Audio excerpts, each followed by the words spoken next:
Lieber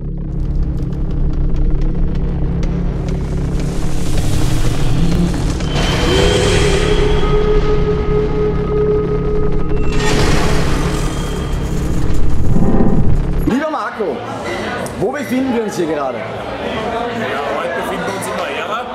Summer Closing 2011 findet zum dritten Mal statt. Und ich glaube, du brauchst nur einen Schwenk nach links machen und siehst, wir heute wieder abfeiern und dass wir die nächsten Jahre sicher so weitermachen werden.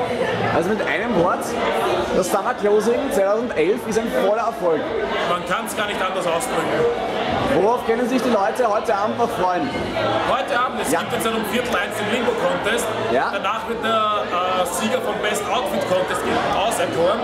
Es wird jeweils eine Flasche Wodka als Siegerpreis geben und ich glaube, wir machen einfach noch Party bis mindestens 4 dafür. Hast du mit solch einem Erfolg gerechnet, dass du die Party geplant hast? Ich hab gehofft, damit es ein Erfolg wird, aber das übertrifft alles heute. Du bist ja nicht allein in einem Team. Wie viele Männer seid ihr? Wir sind gesamt zu 5. Das Kernteam besteht aus dem Richie, aus dem Benny, der auch gleichzeitig DJ ist, und aus mir. Und weiterhelfend unterstützt haben uns natürlich der Memo und der Chris. Vielen Dank, Marco, für diese Stellungnahme.